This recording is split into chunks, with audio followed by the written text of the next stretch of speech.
following up. Okay. Anyway, so the first thing I'd like to do is introduce Tracy, and Tracy was referred to us by Chris Ramos, and we are in desperate need of her help. Tracy, would you go ahead and say Sure. I'm a psych nurse practitioner. I work at Phoenix Children's Hospital in the emergency department. And so I see all the behavioral health kids that come in down there.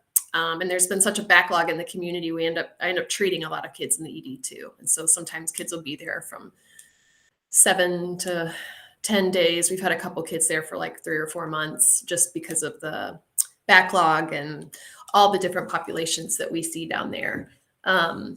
I've been in mental health a long time. I was an LPC, so a licensed professional counselor, for about 10 years before I moved into med management. So I tend to think of behavioral health from like the therapy perspective, like the soul, the psyche, and then also like what's our brain doing?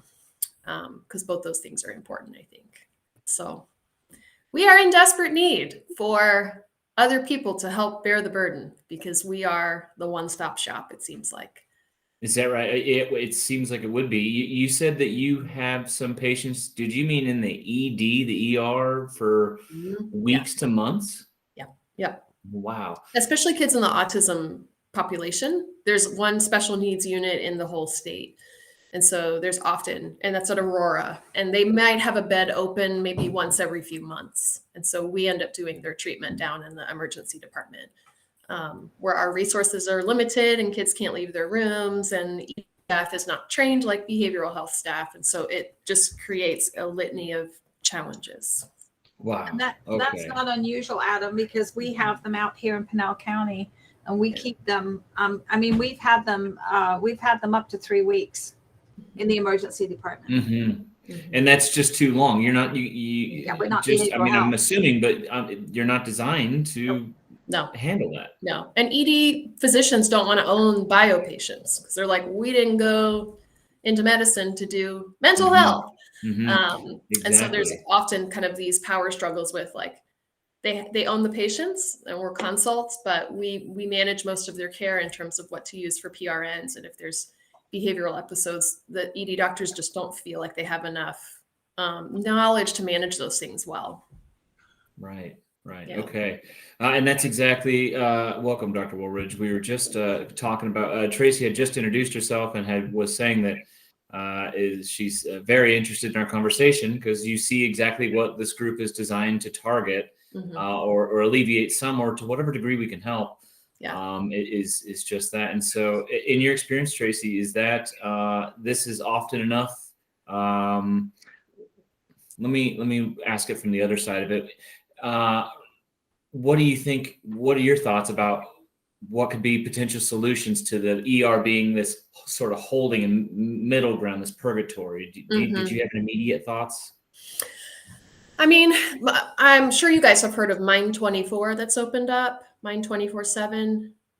They're on like 24th and Thomas. They're like a 24-hour crisis place. And so they're meant to like see patients in crisis and give prescriptions and hold them for a day or two while they're waiting for inpatient placement. And so what we're trying to do is educate the community and even our patients. Like, you don't always have to come here to the emergency room. There's other places where you can go to sort of share the burden. But I think a lot of what we hear is like, well, crisis referred us to you. Well, the EMS took us here. And so it's like people are also being told to bring their kids to PCH. Whereas like the emergency room is not an ideal place for kids to get mental health care. Right. But we are the ones being told to do it. You know, we have EMTALA now. And so plans of care have to be done within 48 hours. So there's just a lot of expectation about what needs to happen in the emergency room. It's almost like no one prepared for this problem. And so we're just sort of like scotch taping things together to try. Right. Yeah. That's a great way to say it, scotch taping, because that's kind of how I wanted to represent what I had found earlier too. Yeah. And so I think anytime a kid's aggressive, they're like, go to PCH, rather than what can we do to help manage this aggression now? Is the child still aggressive? Like, is the episode over? Is it continuing? Sort of like gauging what are we actually dealing with, and then what's the best place for this child to go based on what's happening right now. So it sounds like perhaps the people that are recommending that catch-all statement go to PCH could be the target recipients of whatever education tools that perhaps we create. Yeah, like I here. took a look through that PowerPoint, the education module that you did. Yeah, and I'm like, this would be wonderful if more people could see this and to know where Okay. the options are. You know, like Okay. I think when people think of kids and Phoenix, they're like, take them to PCH. Right. And it's not that we don't want them, but we just have so many. I mean, we have Right. two. Well, that's a compliment in most, because it's like, because they'll take care of it. They are a one-stop shopping for you all, but unfortunately, there's a better way to use resources. Yeah. Yeah. Good afternoon, Dr. Woolridge. We were I had mentioned that the agenda was not rigid. It was loose and open for discussion. That's just kind of where we started with it, sir. Well, first, my apologies. The meeting link in the agenda is different, and I was by myself for 5 minutes. Oh, no. Oh no, I'm sorry. Surely that's my fault. I'm just not. No. It's just I didn't mean to be late, I guess is my point. Oh, I'm so sorry. That's probably No worries. Yeah, I mean, it's a big frustration. Tracy, welcome. I work in the pediatric emergency department in Tucson. So we live this, right? Adam and I met last week to kind of prep for this meeting. And one thing I was reflecting to him was, if a child has additional medical needs, then you can anticipate a significant delay to placement in a level 1 facility. And the tertiary care centers, I think, are better off because we have a psychiatric service in our hospital. We're an academic center, and they can round each month. And if the crisis has resolved, a patient can be downgraded. And that's one of the benefits. And maybe there's a level 2 bed out there, and not a level 1 bed that could take this patient. And that's not something that I think the majority of the state has the opportunity for. Once someone's identified as a level 1, then they're waiting. And if they have additional medical needs like diabetes, we had a kiddo with cardiomyopathy, stable on meds, but it took 2 weeks to find a level 1 bed. So yeah, I mean, we bemoan this, but the system is broken, as alluded to.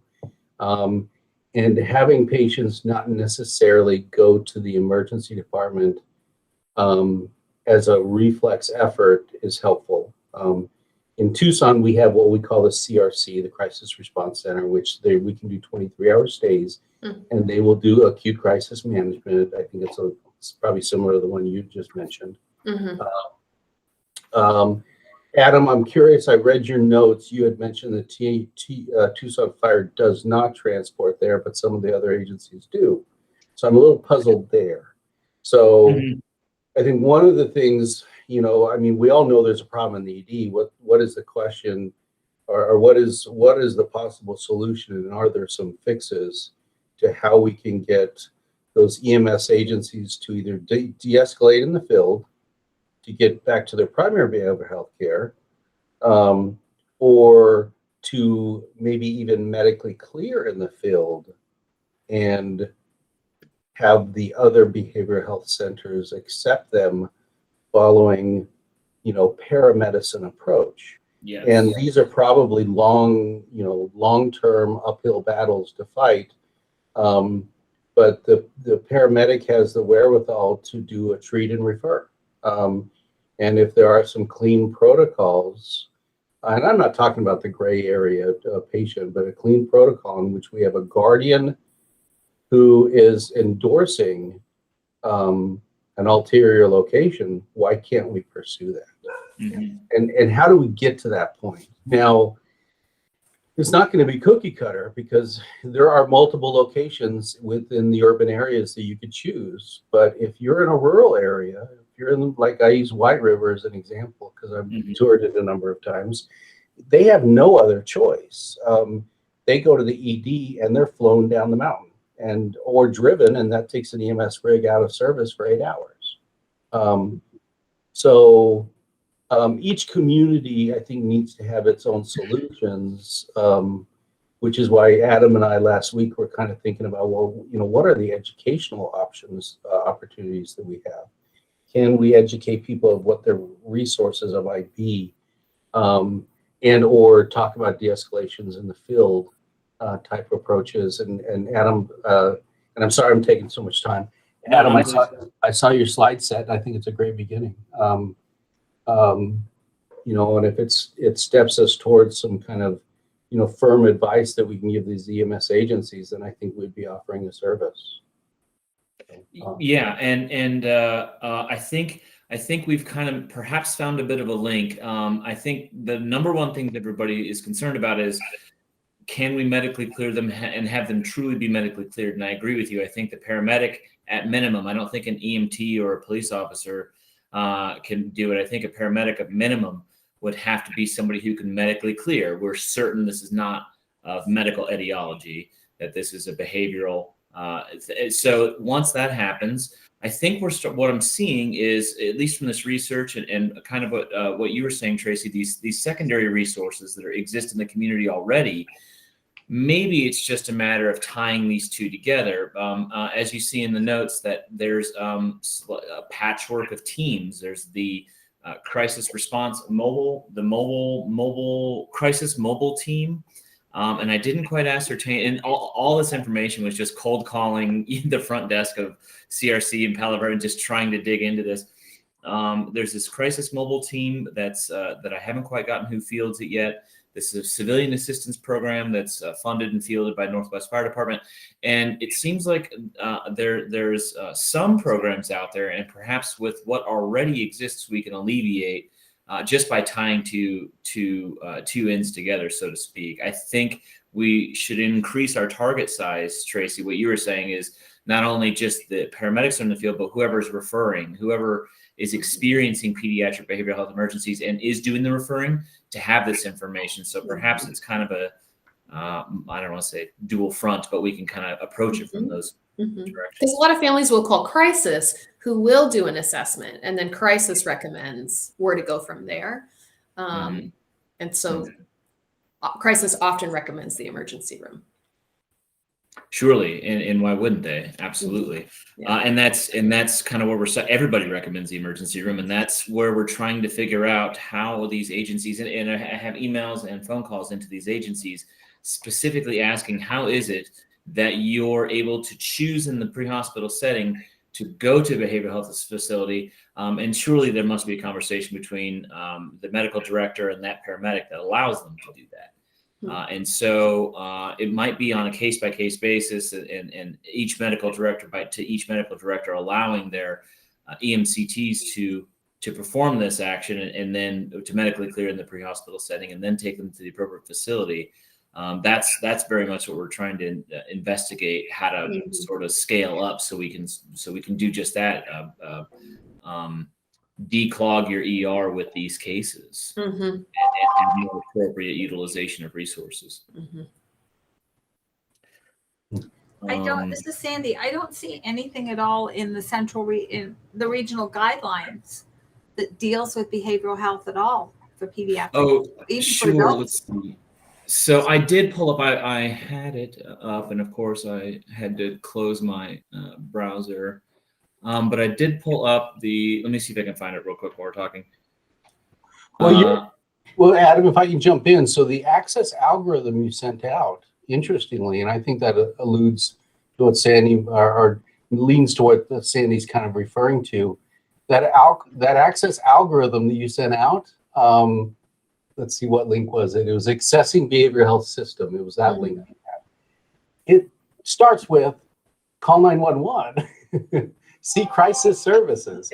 And then it said, well, if there's not an immediate crisis, well, then here's your stepwise approach to either use your private insurer versus access.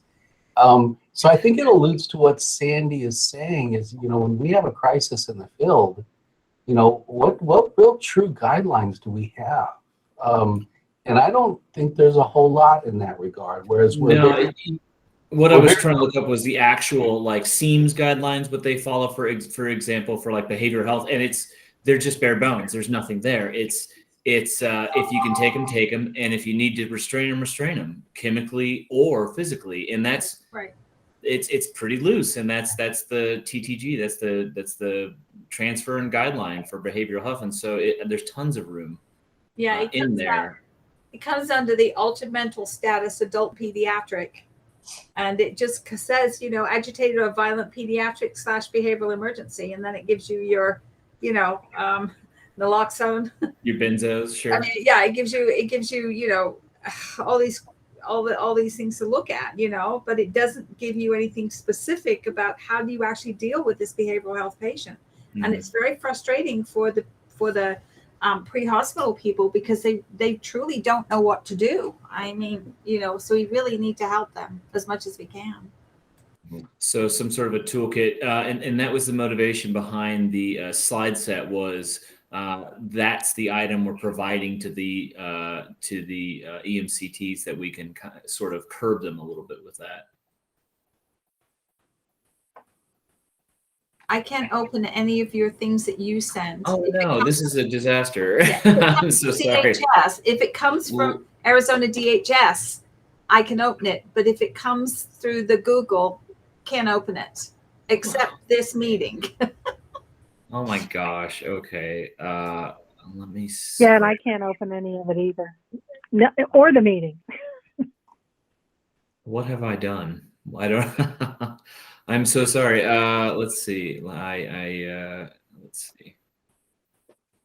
I can maybe download them as just like I'm sorry. Yeah. PowerPoint and then send it that way, so that it's not linked in any way to Google.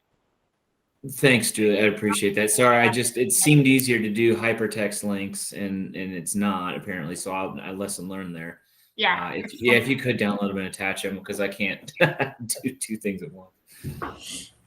I know one Mesa's going to try coming up here is, rather than their PD department responding to certain behavioral health calls, they're just going to send the EMS. And that's to just keep the escalation part down caused by PD. The other thing that Mesa did was they trained the entire city to be an autism-ready city. So that did give them a lot of education to their PD and their EMS people on how to deal with autistic people. And Mesa is one of the few autistic-ready cities in the country. Wow. I don't know if you pay for it or what, but they went through like 2 weeks of training for that. Interesting. I've never heard of that, but it sounds really beneficial. Well, I can tell you too, at our Ames Odyssey conference, we are covering autism again. We've actually covered it a few times, but we are covering it again. And we actually have a mom who has an autistic child, he's kind of grown up now. He's like 18, but he also is helping to explain his feelings and how he feels. And so that's been kind of useful for some of our people, but the program in Mesa sounds awesome. It sounds so I found what could be a similar organization here that partners with the city of Tucson, called TC3, Tucson Community Collaborative Care. It was another one of the links that I sent out, so if it doesn't work, I hope he can. I'll follow up with a downloaded link on the website. But it essentially was a similar program where these calls are not necessarily 911 emergency medical calls, but they still warrant some sort of rapid attention in some varieties. And there's a huge range of their services, but within that, it had mentioned that there's a behavioral professional, and to what certification I'm unsure, and I'm still uncertain of their capacity. That person is on there, and so it suggests another one of these kind of entities that we can use at tying two ends together, so we can keep the ERs clear for what they do best. Yeah, I think that's a definite dovetail where, the TC3, at least regionally, could be helpful in that it was birthed in the Tucson area to essentially try to avoid overutilization of the 911 in the emergency departments. And I mean, that's exactly kind of what we're referring to as, behavioral health overutilization, or maybe inappropriate, actually, maybe that's not the word, less optimal utilization. Because we do truly have crisis events. But the degree of medical clearance, I think, can be streamlined. And it makes me think of a couple of articles that have been published, and these were adult studies in which the authors had essentially looked at a number of adult behavioral health cases and essentially went through and created kind of a decision tree or criteria set in which, if the individual conformed to each of the individual sets, they didn't need an extensive medical screening, medical clearance. They could just get their straight EMTALA medical screening exam and be cleared. And what that does is it prevents kind of that whole protocol of how do you clear a behavioral health patient for referral to the behavioral health centers. In the hospitals I work, we get a whole battery of labs. It's kind of a protocol. They come in, they get their vital signs, they get an exam, and then they get their blood drawn, and we wait for that whole battery of labs, which includes everything from electrolytes to thyroid, to drugs of abuse, and then they get cleared. And in probably a good fraction of those cases, that extensive workup is not so needed. And literally a scenario in which someone could be medically cleared quickly in the ED, or again, as we alluded to earlier, in the field, could be that essentially green light to ultimate destination of behavioral health.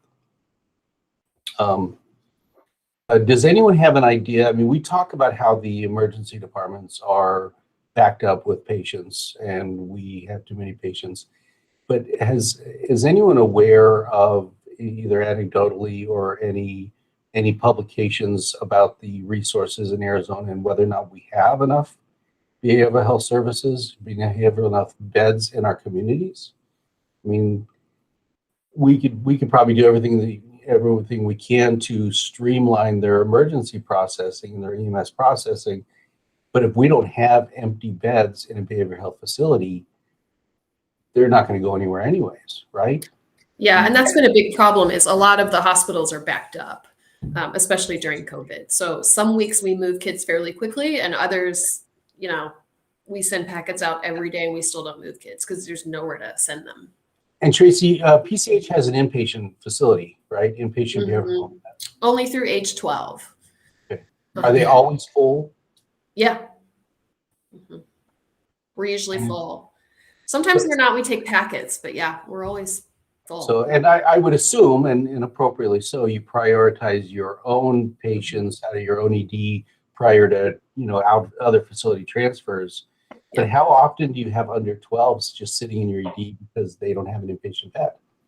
Oh gosh, today we had 4, and we admitted 3 of them. And so we usually have enough, at least of the 12-year-olds. Yeah. But sometimes we don't. And so we'll take, just like Banner tends to prioritize Banner patients, but every once in a while they'll have a bed open and we'll take one of ours. It's kind of the same with us. Every once in a while we'll take a packet. Oh, yeah. Yeah, well, I think that illustrates our point, though, is there's just not enough places in the community. We're underserved in the category of psychiatry.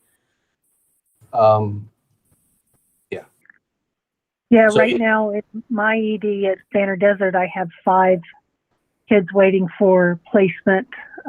They've been here it's only 18 hours, which isn't too bad, but they're all over 12. The youngest is 13, but that's just today, right this moment. But we always have somebody waiting for placement. We don't have an inpatient behavioral health at my hospital. I have 4 in mine too. I have, no, actually, I'm sorry. I have 3. I have 2 16-year-olds and a 15-year-old. Why are you so mean? I was just doing our youngers. We have like 10 or 12 of all ages, but of the younger kids, we've got 4 right now. Yeah. Yeah, and not to sound like this is a futile effort, but we can streamline the pre-hospital environment as much as we can. But if there truly aren't destination beds, what are we going to ultimately fix? Right. The alternative is to be more efficient in identifying when the crisis has resolved. And I alluded to it before, was your patient comes in with a crisis and you do the ED, crisis intervention medical clearance. 5 days later, is that crisis truly still applicable, or could they get a repeat psychiatric evaluation and be medically cleared and downgraded? And I wonder if that could be some of the partnering. And I know PACES is a pre-hospital EMS focused group here, but that would be a way of decompressing as to whether or not even through telemedicine, serving the outlying communities, whether or not the behavioral health medical service could start downgrading and placing these patients outside of, again, a level 1 status. And I'm just talking nebulously. I think I've gotten off of our path a little bit because we're primarily focusing on pre-hospital approaches, But I think a pre-hospital approach could help sort of triage. Okay, what really needs to go to an emergency room and what could be handled with an outpatient provider, and then who could go somewhere like a crisis recovery center without needing an emergency room facility. Yeah, I feel like that's probably the largest thing we're able to do outside of creating more beds. I think part of the problem is that they're limited on whether they can transfer to one of those facilities or not. So that's their holdup, is the fact they have to take these patients to a hospital. That's right, Sandy. I absolutely agree with you. When I interviewed some medics from the local area, just trying to get a handle on this, I said, "Can you go anywhere other than an ED?" They said no, and so it's just by the stroke of a pen. I'm guessing they can or can't with a lot. You know what I'm saying? But they just so some of our agencies can, and I want to know more about that. But some of our agencies just simply cannot, by whatever mechanism causes them to not do that. But they're wiser than that. They just can't. They know how to identify emergencies. They know they have resources available. And so, I mean, I completely agree with you. If we could just flip a legislative switch, maybe not legislative, but some sort of a switch and just allow these providers, these pre-hospital providers to go to a better suited facility, that would be a fantastic goal. There are some, well, it's kind of treatment guidelines, but they don't specifically address, I don't think, if I can remember correctly, behavioral health. And I think a lot of places are very hesitant to take them because we hear a lot, well, they need to be medically screened. They need to be medically screened. Absolutely. So then you're stuck bringing them to the hospital. Yeah, absolutely. When I was doing just kind of the research, I was calling the front desks, and that's exactly what they say: medically cleared. And then, but like for the CRC in Tucson, we'll take medically cleared patients in the hospital. So there's a solution. Somebody has come up with a solution, and it's just on the scale of their very own department, and we have to figure out how to crack that open. Mm-hmm. And this might be a silly question, but why are they not allowed to drop kids off? Like, why do they have to go to the emergency room? Because that's what the guidelines tell them. There's only specific places they can take patients to. Okay. Like they can't go to they can't take them to urgent cares. Urgent care, yeah. They can't absolutely. take them to freestandings if they don't have the services. Huh. So they're very limited. And so behavioral health would be completely out of the question at the moment. Yeah. Yeah, I agree with you. It seems like it's completely for the moment, but it also seems like the mechanism there. Sorry, go ahead, Dale. Well, no, and Tracy, to answer some of your question, I think the providers, there's some incurred risk. Psychiatrists aren't comfortable with medical emergencies, and they kind of want that that blessing in advance, to not necessarily have to worry about a patient who, maybe demonstrating a toxidrome or hyperglycemic or and there's a discomfort level in that regard. And I think it's best illustrated at in Tucson. We have our South Campus, originally Keno, and right next door is the CRC.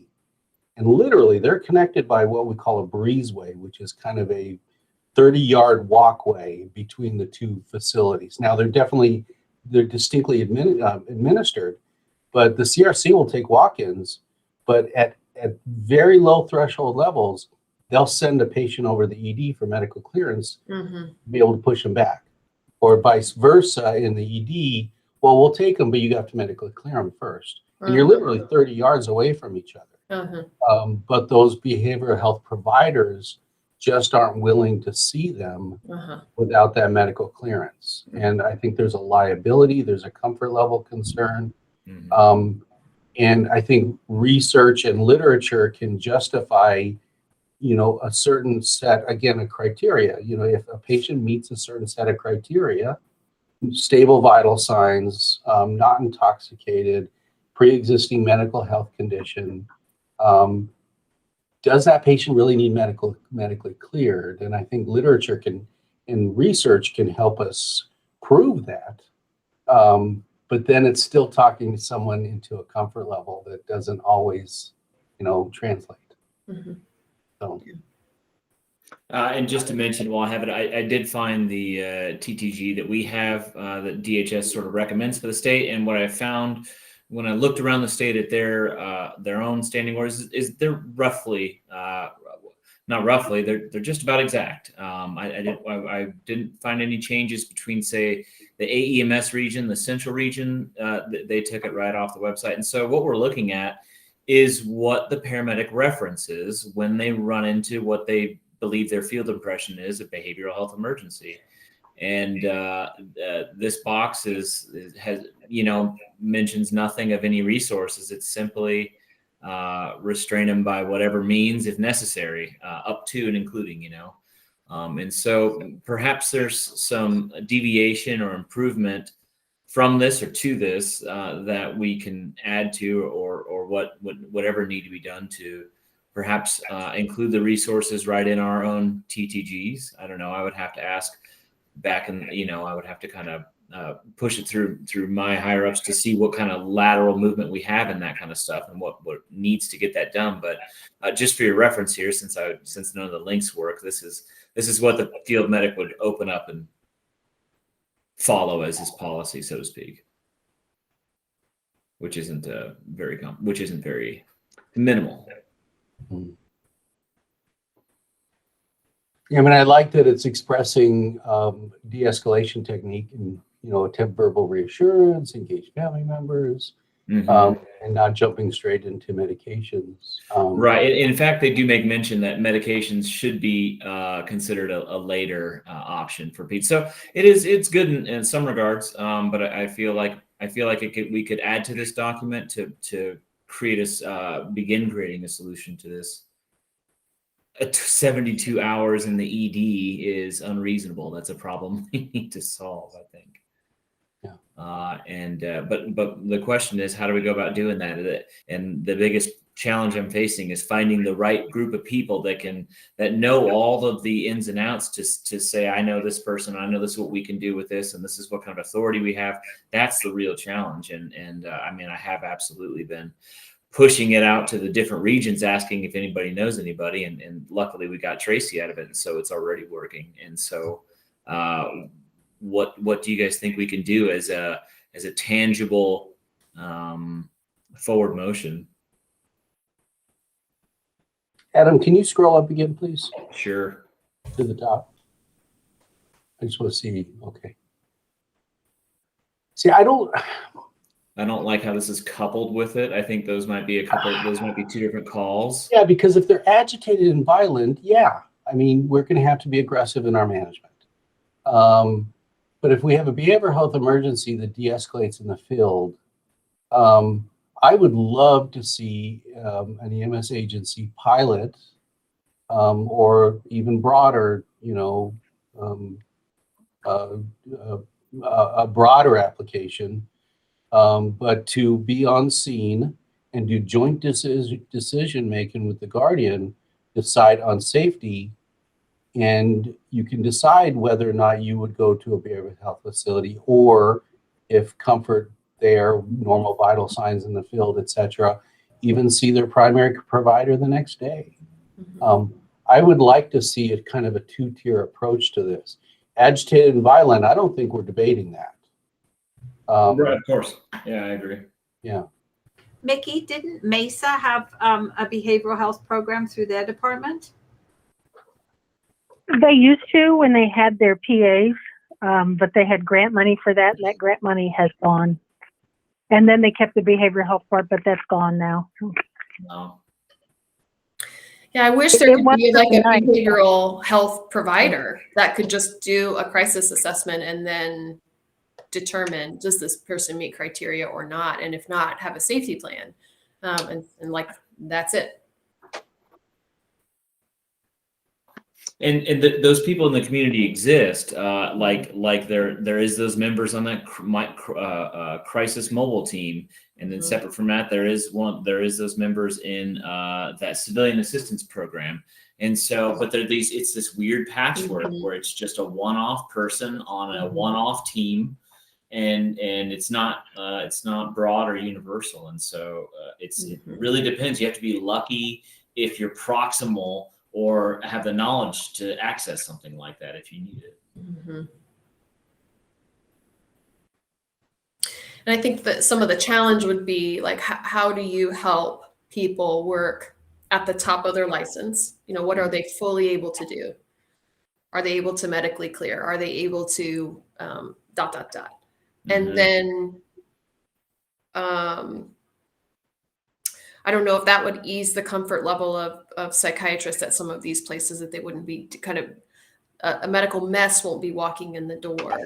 But if there could be sort of, I don't know, shared trust among the different team members. Sure. But that can take a long time to build, because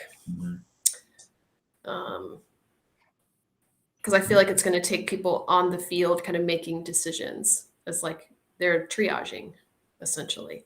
Yeah, right. And I do believe that the standard issue paramedic has the ability to differentiate with high accuracy a medical versus a behavioral emergency. So it's about how to like represent that to whoever we're taking this case to, or whatever you resource we're utilizing, that we can say that this person is indeed medically cleared as far as this paramedic can tell, or as far as this person can tell.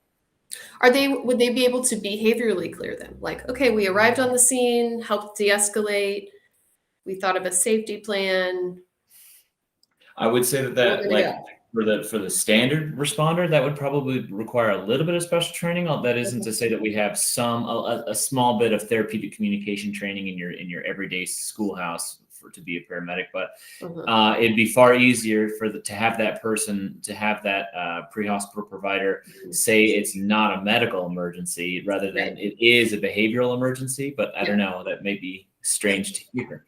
I feel like that's what I would be able to do better anyways. Say, I know it's not something out, sugar related. I know it's not, develop, something like that. Yeah, that makes sense. Yeah. I know.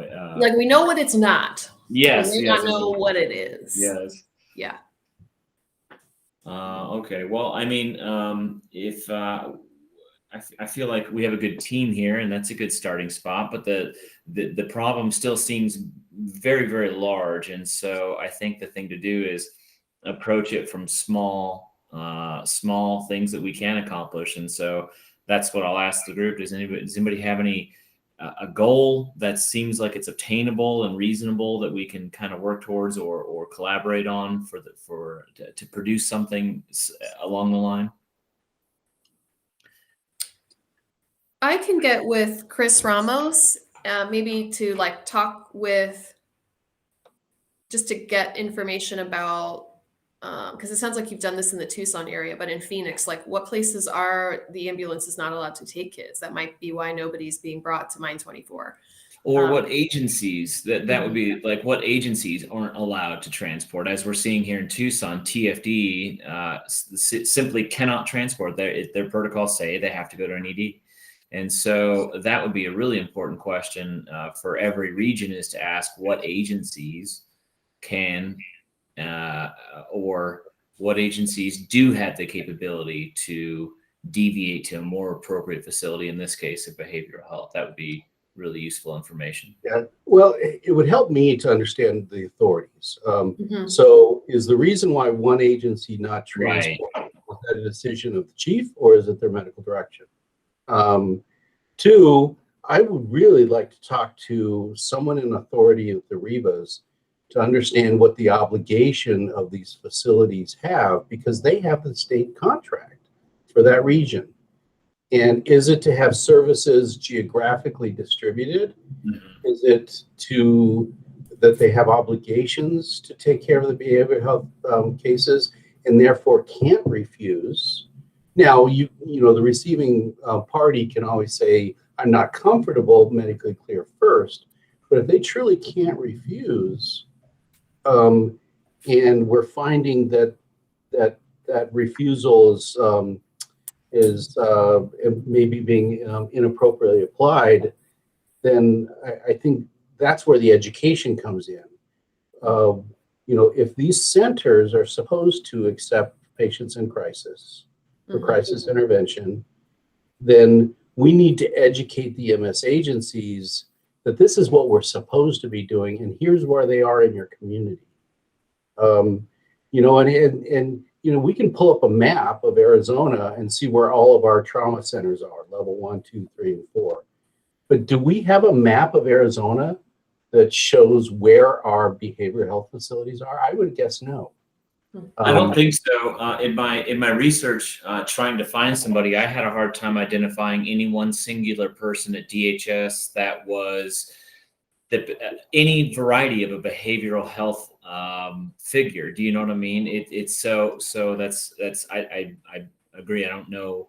Yeah. It'd be a difficult thing to compile or find if it already exists. I mean, surely we have a list of all the state's hospitals, but to divvy them up per service is something I don't think we've done. Yeah. Some of the But fire departments do have a treat and refer program. However, not every one of them does, but I'm not sure if it addresses behavioral health for pediatrics. I think that's probably the tough area is the peds. Yeah, I absolutely agree with you. I'm not aware. I was going to say, I'm not aware of a treat and refer program that really does have protocols applied to pediatrics. It's mostly the adult population. Mhm.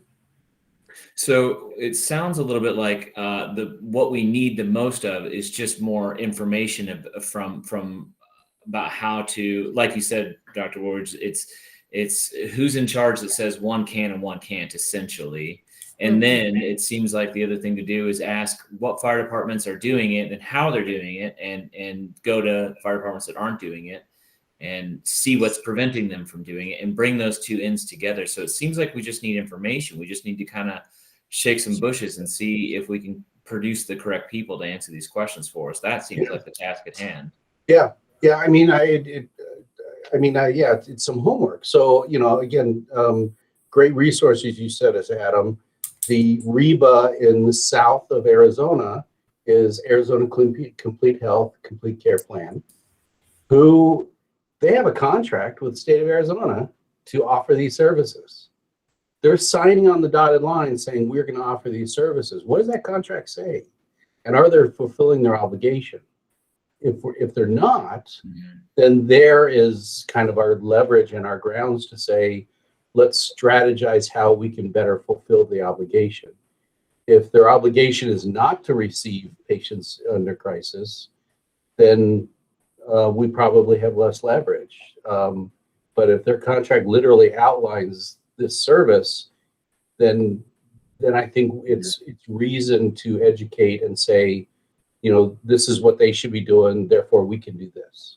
Not necessarily to you know, to bend someone's arm or anything, but it's to comply with what those contracted services are supposed to be doing. Right. A good angle. Yeah. Yeah. Absolutely.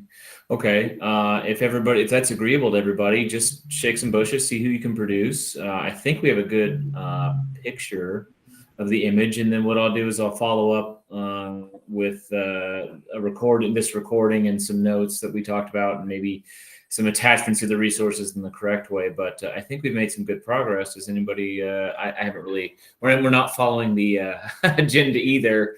Let me just glance at it real quick. I think we've absolutely handled everything on the agenda. Does anybody have anything else for us? Okay. Okay, well, what we'll do is we'll just stay in contact, and then I'll create, we have a collaborative folder here, so whatever you find, I'll make sure to resend that in the follow-up email, so you can drop whatever pearls that you find wherever in that folder. We can have them for reference, if that sounds good. Yeah. Awesome. Thanks, everybody.